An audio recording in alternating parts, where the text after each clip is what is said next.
Welcome back and thanks for joining me once again for another physics video. In today's video we're looking at radioactive decay. In this particular video we'll be looking at alpha decay equations. Today's video forms part of a 4-video series in which we look at alpha decay, beta minus decay, beta plus decay, and gamma decay.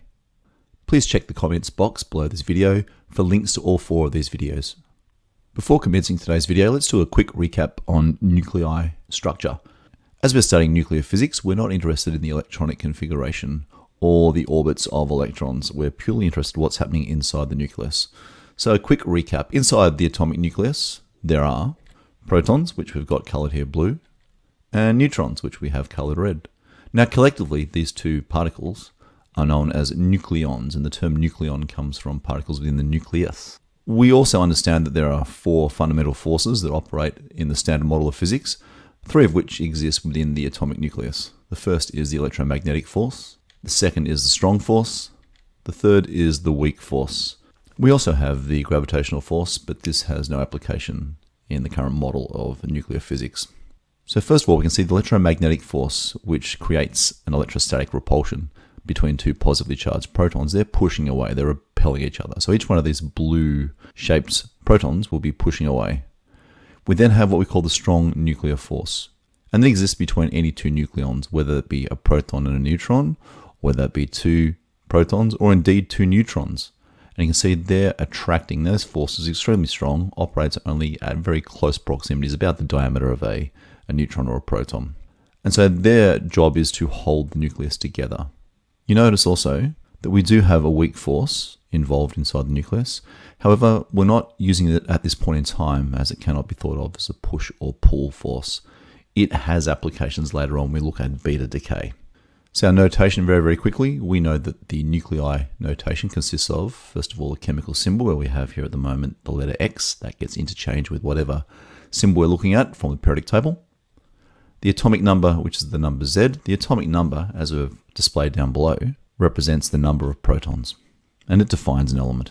And the mass number A represents the number of neutrons and the number of protons located in the nucleus. And collectively, we can call that combination of protons and neutrons the number of nucleons. All this information allows us to arrange our elements within the periodic table.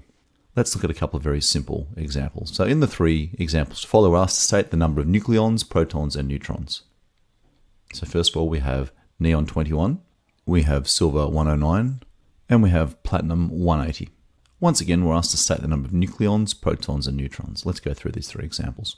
So first of all, the number of nucleons is equal to the mass number, and in this case we've highlighted 21 in red, so the mass number for this particular isotope of neon is 21. The number of protons is equal to the atomic number Z, which in this case is colored green, is 10. And the number of neutrons can be calculated from subtracting the atomic number from the mass number. So we're subtracting 10 from 21 and leaves us with 11 neutrons. Let's repeat this process for our silver sample. So the number of nucleons is again the mass number. That represents 109 in this particular isotope. The number of protons is the atomic number Z, and that represents number 47 as shown in green. And the number of neutrons is the difference between the mass number and the atomic number. So it's 109 take away 47. In this particular isotope of silver, we have 62 neutrons. And finally, our example of platinum 180. So the number of nucleons, again, is the mass number A, and that represents, in this case, 180, as shown in red. The number of protons is the atomic number Z, and that represents 78, in this case, shown in green. And the number of neutrons is the difference between the mass number A and the atomic number Z. So in this case, it's 180 take 78. This equates to the number of neutrons being 102. So I believe the best way to examine a radioactive decay, in this case alpha decay, is to simply look at an example. So you have in front of you on the screen a uranium-235 nuclei.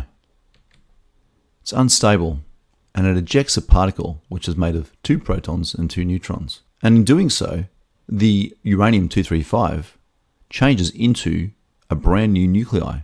If we go back and look at that process again, you see we start with uranium-235. It is unstable, mainly because of the large number of neutrons and protons. It ejects and shoots out a particle consisting of 2 neutrons and 2 protons. Okay, and so it has a symbol for 2, meaning it's got 2 protons and it's got 4 nucleons. So we started with an isotope of uranium-235, it's lost 4 from its mass number, so it drops from 235 to 231, and it's lost 2 from its atomic number, so it's dropped from 92 down to 90. So what was an isotope or a nuclei of uranium-235 now becomes an isotope or nuclei of thorium-231. We've transmutated, we've created something brand new. This stuff is crazy exciting. We can create a brand new nuclei through the ejection of what we call an alpha particle. Now, an alpha particle is effectively a helium nuclei, and it can be written as either 4-2 with an alpha symbol, or alternatively, it can be written as 4-2 helium, because by definition, any nuclei with 2 protons via the periodic table has to be helium. So it can be written as 4-2 helium as well. Let's check in terms of our equation up the top. We start with, if you like, on the reactant side of our arrow, we have uranium-235. And on the product side of our arrow, we have thorium-231, and also what we call an alpha particle of 4-2 alpha. Let's consider what's happening with the number of protons. The number of protons before the decay was equal to 92, and the number of protons after our decay is equal to 90 plus 2. That's also 92. So there's an equal number of protons before and after our alpha decay. Let's check what's happening with our number of nucleons, or our mass number. We started with 235 nucleons in our uranium-235 nuclei, and when it splits, we're left with 231 nucleons in the thorium nuclei, and also 4 nucleons in the alpha particle. Okay, so we've got an equal number of nucleons. It's worth mentioning that alpha emission is in fact the emission or the ejection of a particle of 4-2 helium nuclei. So looking at this, we start with uranium-235. It ejects an alpha particle, 4-2 alpha, and in doing so creates a brand new nucleus. Here we have a thorium-231. So the first generation nuclei, if you like, is what we refer to as a parent nuclei. The new one that we've created, being the thorium-231, is called the daughter nuclei. It's the next generation. And of course, we call our 4-2 alpha particle just the alpha particle. So here's our general equation. If we use symbol X for the parent nuclei and symbol Y for the daughter nuclei, we start with a mass number, A, and after the ejection of an alpha particle will be A minus 4. It will have decreased by 4 for the daughter nuclei. The parent nuclei will have an atomic number of Z, and after the decay, it will be 2 less when we create our daughter nuclei. So this is the general equation for alpha decay. Let's look at some examples. So example 1, complete the following decay equation, which displays thorium-232 undergoing an alpha decay. So here's our equation, and we want to know in red, what is our daughter nuclei? So here's our general equation for alpha decay. We know from our general equation of alpha decay that the daughter nuclei will have a mass number that is 4 less than the parent nuclei. We also know it will have an atomic number that is 2 less than the parent nuclei. So in this example, thorium is our parent nuclei. It has a mass number of 232 and an atomic number of 90. Take away 4 from the 232 and take away 2 from the 90 to work out our new daughter nuclei. We end up with a mass number of 228 and an atomic number of 88. We then use a periodic table to determine which nuclei has an atomic number of 88, and that is equal to radium. So the daughter nuclei created when thorium-232 undergoes an alpha decay is radium-228. Example number 2. Complete the following decay equation, which displays uranium-235 as a daughter nuclei via an alpha decay. So in this case, we're trying to work out what was the parent nuclei, given we have a daughter nuclei of 235, uranium. Here's our general equation for alpha decay. So first of all, we can see from our general equation that the parent nuclei must have had a mass number 4 greater than the daughter nuclei and must have had an atomic number 2 greater than the daughter nuclei. So we take our 235 and we add 4, and we take our 92 and we add 2. So that gives our parent nuclei a mass number of 239 and an atomic number of 94.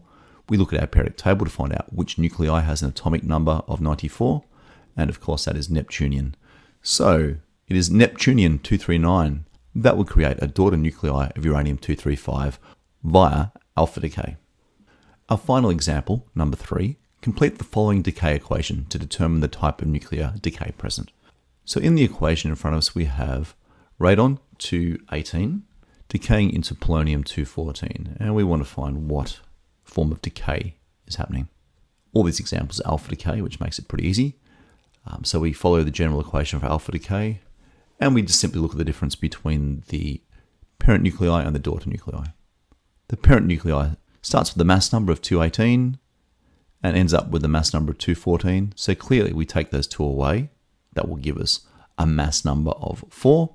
And in terms of the atomic number, radon starts with 86, polonium ends up with 84. So we've lost 2 from our atomic number. So we can calculate the number for our particle as 86 take 84, which in fact will give us 2. And we know from our general equation of alpha decay that a 4-2 mass and atomic number represents an alpha decay, okay, which can be shown as either a 4-2 with an alpha symbol, as shown on our general equation, or we can use the 4-2 helium nuclei. Please note that 4-2 does not represent a helium atom, it only represents the particles inside the nucleus. So we call this a 4-2 helium nuclei. Just finally, let's have a look at the alpha decay properties. So we look through these quickly. We see that alpha decay involves a particle. In fact, it's the 4-2 helium nucleus. We notice that it only travels about 5 to 7% the speed of light, so it's actually the slower of the 4 versions of decay we're looking at. It has the largest charge of the 4 forms of radiation we're looking at, that being 2 protons, so it's got a +2 charge of electron reference. Its mass is quite large in comparison to other forms of radiation. Its range, it only travels about 10 centimeters in air. In terms of penetration, it can be stopped by skin or a sheet of paper, so it doesn't penetrate very far. However, it is highly ionizing. It will interact with everything within its proximity to ionize. And as a result of being highly charged, it is deflected by an electric and magnetic field, but only slightly. You've been watching a Juddy Productions video. If you've enjoyed and indeed learnt something from this video, then please remember to like, share, comment, and subscribe. And as always, thanks for watching.